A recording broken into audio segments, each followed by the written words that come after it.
مضمون مضمون عربی زبان کا لفظ ہے جس کے معنی بیان، مطلب، مفہوم یا کسی موضوع پر تحریر یا انشاء کے ہیں۔ اصطلاحی معنوں میں کسی متعین موضوع پر اپنے خیالات اور جذبات و احساسات کا تحریری اظہار مضمون کہلاتا ہے۔ مضمون کے لیے موضوع کی کوئی قید نہیں۔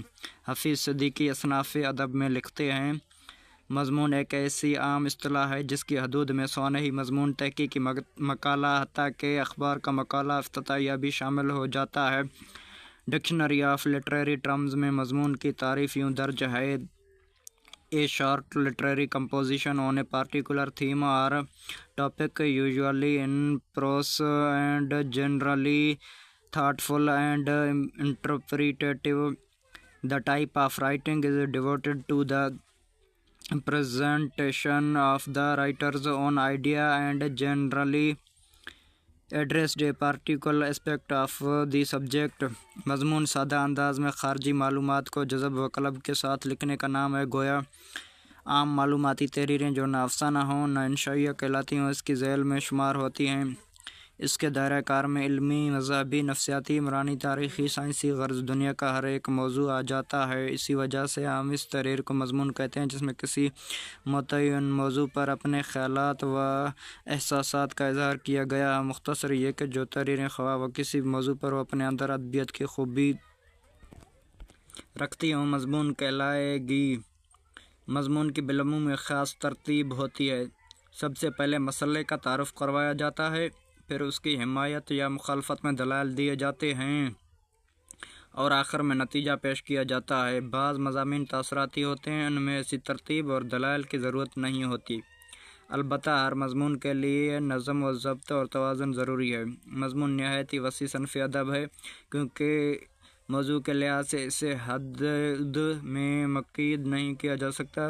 جہاں تک موضوع کا تعلق ہے تو حیات و کائنات کے مادی و غیر مادی جملہ مسائل و موضوعات اس میں سما سکتے ہیں۔ کائنات میں جب تک حیوانات، اشرف المخلوقات، نباتات، علوم و فنون اور جذبات و احساسات موجود ہیں تب تک موضوعات بھی جنم لیتے رہیں گے اور کسی بھی موضوع پر خیال کے لیے قلم اٹھایا جا سکتا ہے۔ چنانچہ یہ کہنا بے جا نہ ہوگا کہ مضمون کے موضوع لاتعداد اور ان گنت ہیں۔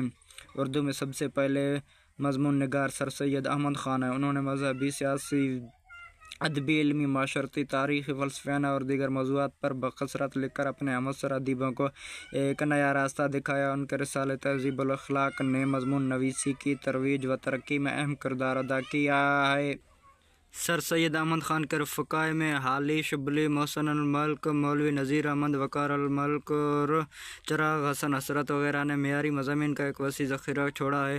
سر سید نے اپنے مضامین کے ذریعے سادہ نویسی کی جو روایت قائم کی اس پر چلتے ہوئے بعد کے ادیبوں نے اردو مضامین کے ذخیرے کو بیش بہار اور متنوع جواہر پاروں سے مالا مال کیا۔ ہر مضمون زندگی کے کسی نہ کسی شعبے سے تعلق رکھتا ہے، اس لحاظ سے مضامین کو درج ذیل اقسام میں تقسیم کیا جا سکتا ہے: نمبر 1 ادبی مضامین، نمبر 2 اخلاقی مضامین، نمبر 3 معاشرتی مضامین، نمبر 4 ثنائی مضامین، نمبر 5 سیاسی مضامین، نمبر 6 سائنسی مضامین، نمبر 7 تاریخی مضامین، نمبر 8 جغرافیائی مضامین۔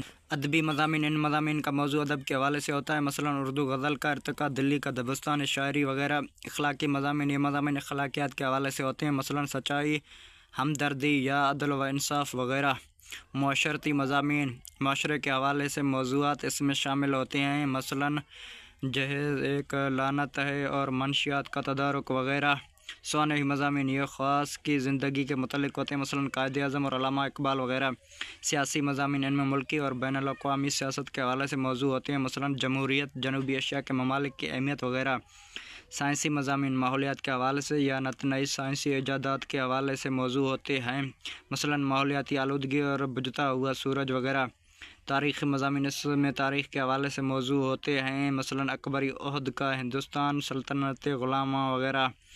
جغرافیائی مضامین: دنیا کے مختلف خطوں کی آب و ہوا اور کسی بھی ملک کے جغرافیے کے حوالے سے موضوع ہو سکتے ہیں، مثلاً پاکستان کی آب و ہوا، ترکی کا حدود عربیہ وغیرہ۔ مضمون کے اجزاء: مضمون خواہ کسی بھی موضوع پر ہو، اس کا اسلوب کیسا ہی کیوں نہ ہو، فنی لحاظ سے اسے 3 حصوں میں تقسیم کیا جا سکتا ہے: تمہید، نفس مضمون، خاتمہ۔